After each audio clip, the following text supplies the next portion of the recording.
Njeriu ka dy zgjime.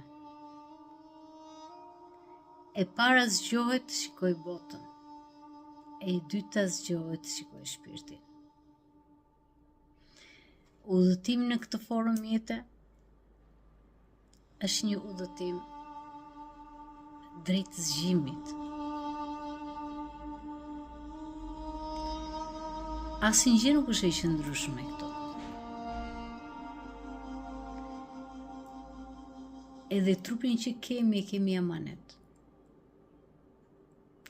Trupi është tempulli i shpirtit.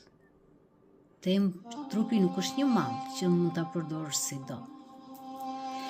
S'të pëlqen syri, ndryshoje. S'të pëlqen buza, ndryshoje. S'të pëlqen faqet, ndryshoje. Ai është një amanet.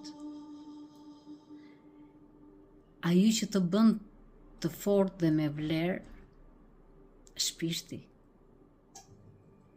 Mund të rregulloj shumë në fytyrë.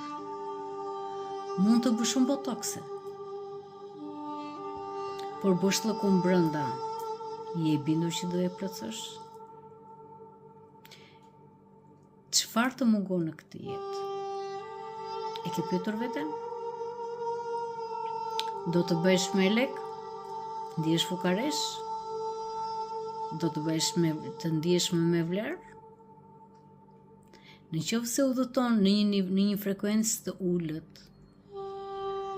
nuk mund të lartësohesh dot. Në qoftë se mundohesh të rezistosh kohës,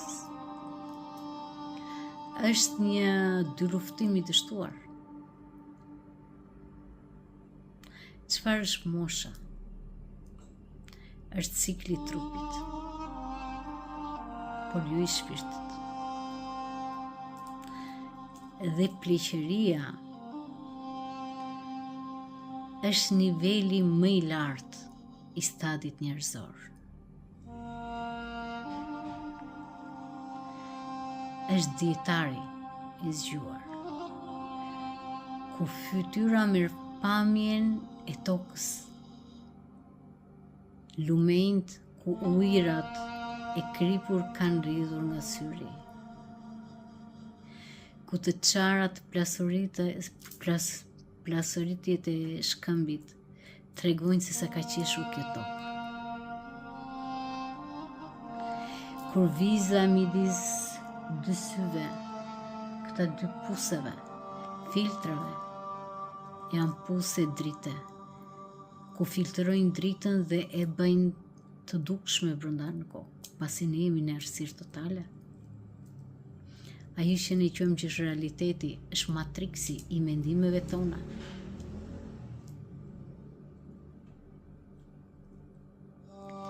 Dhe kur vjen mosha, në qoftë se ke përjetuar të tëra ciklet e jetës, i harmonizuar me të,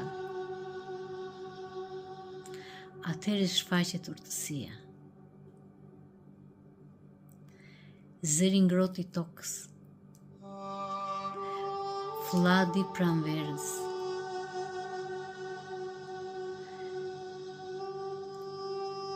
petalet e bardha në flokët, ngjan me një mal, floku, me një mal të bardhë, kur brenda fshihet ngrohtësia dhe dashuria. Kjo do me thënë pleqëri. Kur rinia përulet para saj, të mësoj rrugën që e ka kaluar. Ku fjala e një të moshuare, apo të moshuari, të moqëm, është drita në një udhëtimin, drita rrëfyse e udhëtimit të rinisë.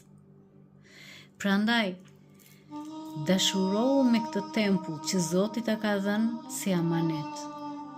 Asnjë nuk është jotja. Mos lufto për lek. Mos lufto për toka. Mos lufto të doj shoku apo shoqja, të pranoj, sepse Zoti ty të ka pranuar. Ty të ka sjellë në një bashkësi. Nëse dikush të sulmon, ndoshta nuk të arrin aty ku je ti. po ti ish harmonizuar me veten, s'mund të kesh armik. Armik çdo kush e ka me veten e tij. Me ty s'ka asgjë. Prandaj, dëgjoj frymarrjen tënde, dashuro me rrudhën tënde, dashuro me këtë tempull që çdo darkë, sa herë shtrihesh në krevat, shpirti futet në tempullin e tij dhe aty shikon dritën që ti i quan ëndër. Gjatë ditës, për të vegjëlit që lindin çdo darkë, mundohesh të mundësosh energjinë nga jashtë ta futesh brenda që është ushqimi. Dhe aty janë dy sy që vetëm vëzhgojnë. Ai është shpirti. Ai pret në heshtje që ti të zgjuhesh. Ti nuk ke nevojë të aprovosh botës, po aprovo veten tënde. Dashuro veten tënde ashtu siç je. Si jeta është një dhuratë. Ky tempull është një dhuratë. As botoksi, as makjazhi, as firmato nuk të bën ty. Përkundërzi. Të tëra janë imazhi që të gënjen ty. E janë sfidat për të gënjur ty. Sepse ti mundohesh të plotësosh atë që nuk lidh dot kontaktin me veten tënde. Në të vërtetë çelësi është brenda teje. Gjeje atë. Atë e ke në frymën tënde. E ke në vezullimin e mëngjesit kur fytyra vezullon.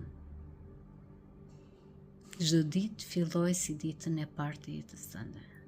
Edhe shijoje sikur është dita e fundit e jotja. Dashurohu me moshën, dashurohu me rrudhat, dashurohu me thinjen, dashurohu me këtë tempull, sepse nuk do jetë gjithmonë joti. Asnjë s'u përket ty, as rroba, as toka, as shtëpia, as trupi. Ti je përgjegjës vetëm për shpirtin. Prandaj çfarë do të mire të bën, di se i vete ushqim atij, shpirtit tënd. Prandaj, pranoje veten dhe dashuro ashtu siç je. Dashuro veten tënde.